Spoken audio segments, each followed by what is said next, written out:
What if one day machines decided that humans were just a waste of resources and started a robocalypse?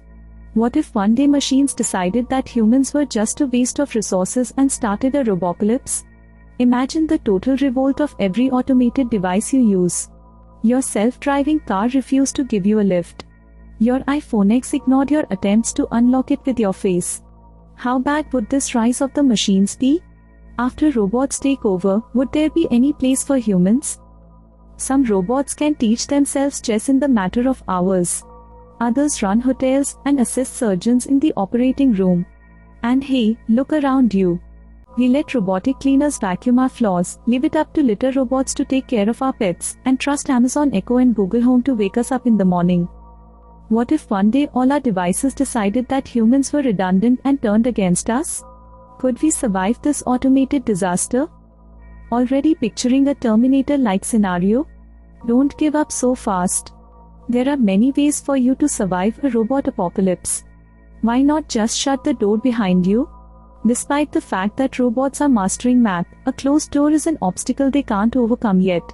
Well, most of them can't. On top of that, their coordination isn't exactly perfect. If experimental bots in the robotic labs went berserk, they would just slam into walls, doors, and any other obstructions they meet on their way. Not so scary, is it? They might easily mistake a chair or a paper towel dispenser for a human, since most of them have no way to recognize you. What about our cell phones? A phone's options to harm you are very limited. Posting that embarrassing video you always meant to delete but never did is the worst thing they can do. Well, there's a possibility of them running up huge credit card bills. Which one scares you most? There are computers built into our cars. But you shouldn't worry about them. If your car was parked without a human at the wheel, it wouldn't know where to go anyway. And if you were on the road at the moment of the rebellion, you'd still be able to control the steering wheel or pull the handbrake. The biggest robots we have work in factories, assembling things. But since they are firmly bolted to the floor, how would they go about attacking us? By assembling even more things. Doesn't seem that scary, does it? The real danger would come from battle robots. Military drones floating high in the air at the moment of the robot revolution would have no trouble blasting missiles toward us.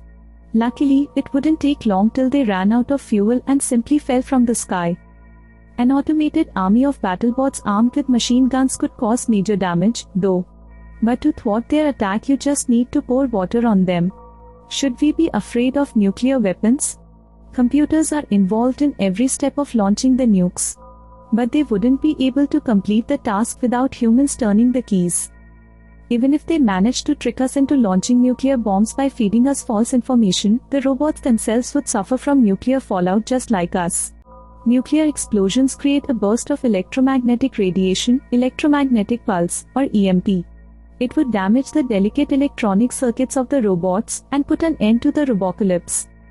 Long story short, a robot revolution would come to an end pretty quickly. No matter how smart our devices seem to us, they don't have much in the way of artificial intelligence.